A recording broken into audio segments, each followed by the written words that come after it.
Hi everyone, I'm Marie and I'm one half of Billie and Ben, and we make children's clothing. Cool. And I'm Mark, I'm from MarcoLooks, and I make prints and cards and arty things to put on your walls and to make you smile. Hopefully. Fabulous. I can't wait to see what you make, Marco. Tell me, what made you start your business? It's a combination of a lot of things, really. When I went to art school, and I was also studying theatre at the same time. And when I left university, I ended up working in a kind of a regular day job, and I was working in theatre in the evening, and then that kept going and going. That was fine, but then I really missed the art side of things, and so I eventually, after working in theatre, started to train to become an animator.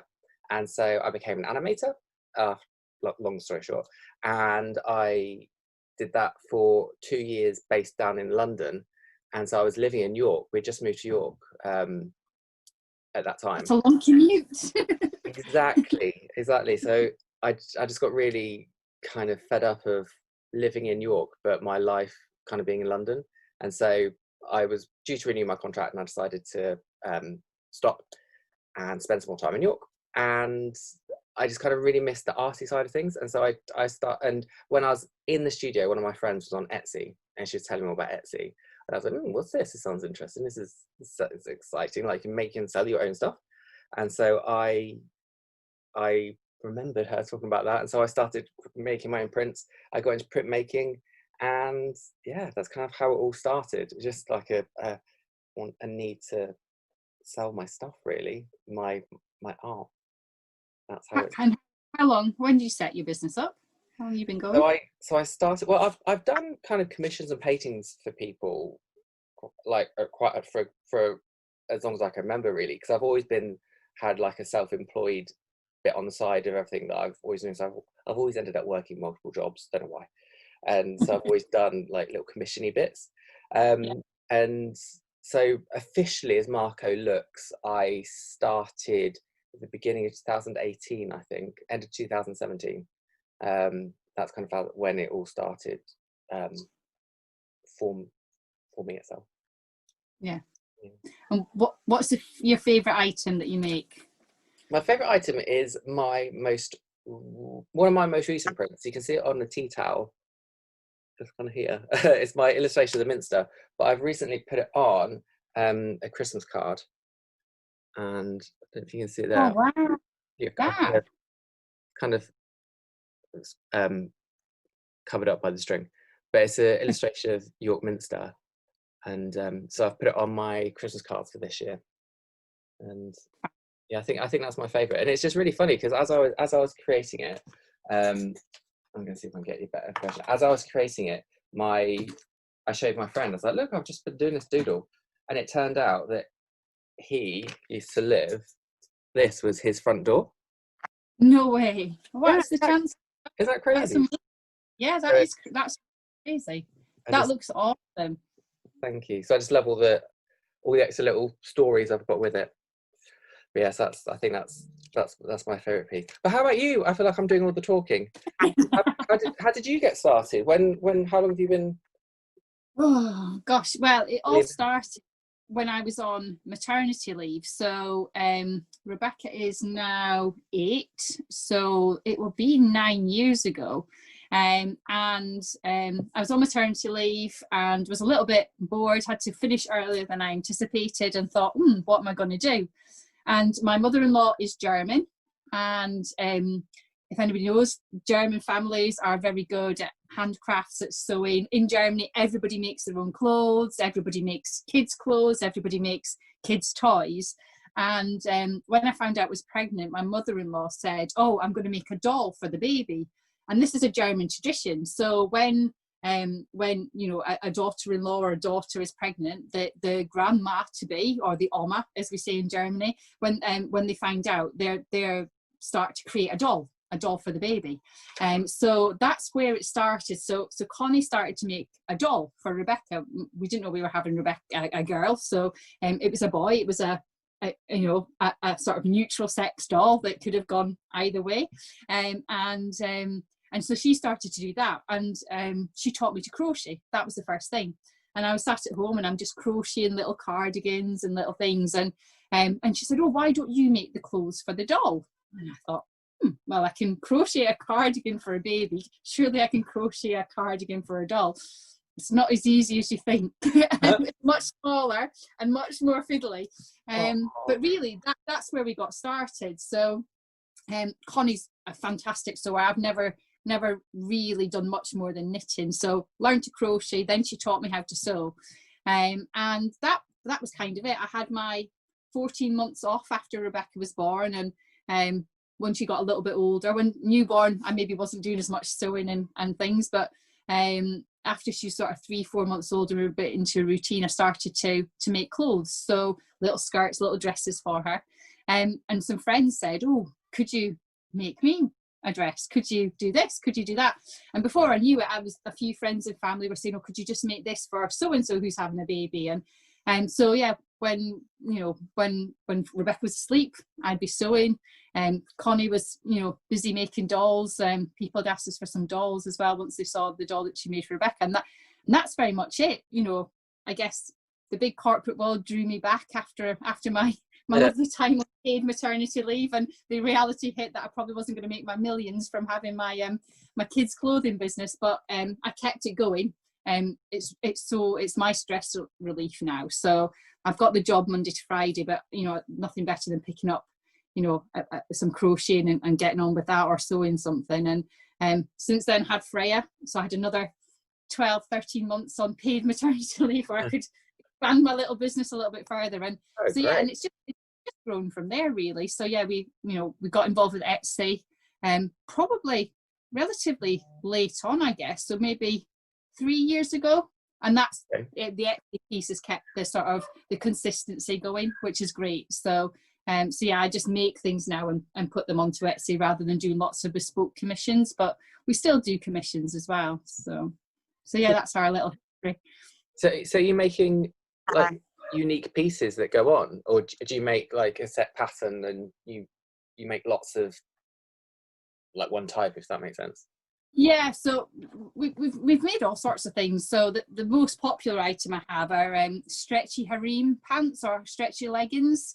I should have brought a pair down to show you, but yeah, they're our most popular sellers. So they're really like comfy, stretchy trousers for kids, boys, girls, adults always ask if they can have their size in them. And I think the thing I like the most is they're very unique, they're very different. So you tend to go to the shops and it's pink for girls and blue for boys, and it's like, oh, come on, I think we're way past all that gender stereotyping. And absolutely, yeah.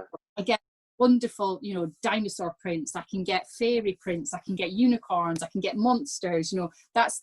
That's probably the most exciting bit, apart from actually making something, is going to buy fabric. I think we literally spent hours and hours and hours buying fabric. So yes, harem pants are definitely the most popular seller, but I only ever make 2 or 3 out of the same fabric, so that you're not getting like 50 of the same thing, because people want a bit different. So yeah, I always buy small quantities, make a few things out of it. I might make a dress, or I might make a skirt, or I might make a couple of pairs of trousers, and then move on and get a different fabric. So yeah, it's and everybody likes something different, don't they? So half the fun is trying to guess what's the next big thing. So dinosaurs is always popular, but I've had loads of requests for sloths recently. So everyone's like sloth, don't they? So I managed to get lovely sloth fabric. So yeah. I think especially with Christmas, I think people feel a sense of like they want to get a gift that's unique almost, or they'd rather perhaps get something more unique. And that sounds exactly the sort of thing that would cater for that need. If you're doing like small batches with certain fabrics and and that's what I like the most, is that I can, if I go around York after that we've had a fair in town, and I know that's a pair of my trousers because I know nobody else's fabric, and that's that nice warm fluffy feeling. Like when and you'll be the same when you get the sale or when someone commissions you to do a print and you think, gosh, I still get that, oh my God, they want to buy my work. What? Yeah. Amazing. So it is weird. It's funny, when I first started doing my bag, this one here, the shambles bag, yeah, I was able to spot it in town as people were shopping. It was really weird. I was like, is that mine? I think that's mine. I did that. And then you kind of like, you like feel like you start stalking people because you just want to follow them to like take in the fact that someone's got something that you made on them. It's really exciting. It's amazing. It is. Yeah. It is very. I get a real buzz from it. It's so lovely, and it's that nice thing as well when people come back to the fairs or they buy from me again and they say, oh, you know, I've still got those trousers that you made for me. I've given them to my grandma, or I've given them to my nephew, and they've lasted for 2 kids, and they're like, it's amazing that, you know. And to me, that's really important as well, because having 2 kids myself, I know how expensive it gets. So making sure everything's affordable but also really good quality, I think, is really important. And I think you have to have that quality element when it's handmade. You have to make sure that, you know, you're not putting something together that's okay. It has to, for me, it has to be perfect. My kids get all the seconds in our house. all these special pieces. Oh, that's really cute. No, I was going to ask you about like your bestsellers, but I suppose is the harem. Yeah, the harem pants are probably for the clothing side are probably the most popular seller. And I guess for the dolls' clothes, I make lots of like little rainbow cardigans, and they're really, really popular. So they're just like miniature versions of grown-up cardigans, really, but they're in wonderful sort of rainbow stripes. So yeah, and they're all handmade, crocheted, and usually have a little wooden button on them or a little popper. So yeah, those are my two different things that are really popular. So I guess that's catering. So you cater for kids and the kids, adults and stuff, right? Yeah, exactly. So you can sometimes make matching things, not very often, but if I've got, I can have, you know, a little boy in, you know, a pair of like harem pants, and his doll can have like a matching shirt out of the same fabric. So I hate wasting anything. So if there's a tiny little bit of fabric left, I'll make a hat or I'll make a scarf or something. So it doesn't, and it's great because you can then link things like that together. So I saw as well on your Etsy that you do masks for kids if kids want to wear masks, right? Yeah, so How's that? It's a random thing. So yeah, that was in the midst of the first crazy lockdown that we found ourselves in. I had a few people saying, your fabric's so lovely, can you make masks? Now, the normal fabric I use is jersey cotton, so it's really soft and stretchy. That's not what you use to create a mask. You need proper cotton. So it was a little bit of a diversification for me, really. So I spoke to some of my fabric suppliers. I've got a great supplier in Hackspace. She's fantastic, and I've got some great fabric you might like. And yeah, literally it went from there. So there were some parents I think wanted their children to have some masks. So yeah, so we made a few. I was in the midst of in my day job, trying to help my team through COVID, and bless Connie, she ended up making most of the masks. So yeah, that was just something, a little thing that a few customers asked for. We made some, and they seemed to sell well as well. So yeah, and they're fun as well. I think it's also very scary for kids right now, isn't it? So I've got ones with dinosaurs, I've got ones with birds, cats, all sorts on there. Yeah, so. It's quite nice because of my friends with kids, the kids just want to have a mask to be like their parents, not because they're scared or anything like that. They've got it, I want it. So it's nice to be able to have like mini versions for them. Yeah, I've done a few for teddy bears as well. Some teddy more so for going into hospital, you know, if the child's had to go in for an operation. So yeah, so I've had a few requests for sort of doctors' outfits for teddy bears, and little masks and little hats as well, which it's always nice when you get something just that little bit more. I guess it's such a big deal for somebody, you know, something like that. It's not just an everyday specific situation. So yeah, that's been fun too. Oh, that's really, really cute. Helping the kind of reassurance of children as well as the comfort. Yeah, no, so nice thing to do. It's a nice thing to do. So what are you looking forward to for Christmas this year? Because it's going to be very different. So, Yeah, it's a strange one, because for the past 2 years, this has been the third year, I was really looking forward to the Etsy Christmas show. It's just always like it's like a thing at the end of the year that I get so excited about after doing the first one. But it's not just because you get to sell things, it's the team, it's being with everyone, and I just love it, and getting the Christmas music on. It's just the best time. And then when we found out it wasn't happening this year and it's going online, it's just really devastating. I was really, really sad, because not just for missing the sales, but to be with everyone. And so I'm looking forward to making this one work for the Etsy Christmas show. I've got the official title of it. What are we calling it? It's the Christmas fair. I think it is, isn't it? Yeah, the online market. That's what it is. The online market, and to try and create that sense of us being together. I think at the moment we're still working out how we're going to do that. If we're going to be doing lives and things like that, I don't know. People are watching this right now on the day. So I know this before, so this is all a bit weird and meta, and kind of the past catching up with the future. But I'm hoping that we can recreate the feel that we get. And there's such a lovely buzz, isn't there? On those 2 days at the weekend, and like you say, the Christmas music, the mince pies, the hot chocolate with a little bit of Baileys. Oh yeah, that's yeah, like thing, isn't we'll it? have those at home, won't we? We'll definitely have to. We'll have to have our hot chocolate Baileys.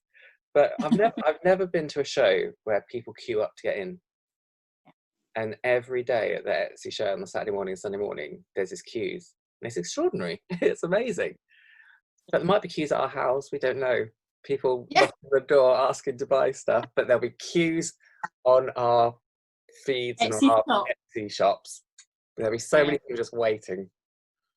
So that's I think that's a challenge, isn't it? How do we make sure we all have that party? Yeah. It's going to be great, but next year as well, it's going to be even better. But this one, this weekend, I'm trying to work out how to talk now. If I'm talking in the present or the future, because it's happening right now. But this one is going to be really good too. As our Etsy shops get flooded with inquiries. I can say inquiries, but I don't know if that. Anyway, you know what I'm saying. I know what you're saying. I know. And you've got so many wonderful Christmas gifts as well, don't you? So I look forward to browsing your shop to find some gifts to send north of the border to my parents. So yeah, definitely appreciate your card. I've got lots of prints that have been quite reassuring for people with positive messages. So in my Etsy shop, you'll see what all that is and what that means. But wow. I'm looking forward to sharing those. Sorry, my computer's doing funny things with the light. That's okay. Yes. Yeah. Every day is a disco. Got my Christmas fairy lights. Computer being weird. I think that's us. I think that is us done. So we'll see everybody at the market. Yeah. So once you've watched this, once you've watched this, go and look at our Etsy shops. Yeah. MarcoLooks and Billie and Ben. Give us a look. They're the ones to check out, and then go and check everyone else out as well, because everyone else is great as well. But check ours out. Cool. Thanks very much. Bye. Bye.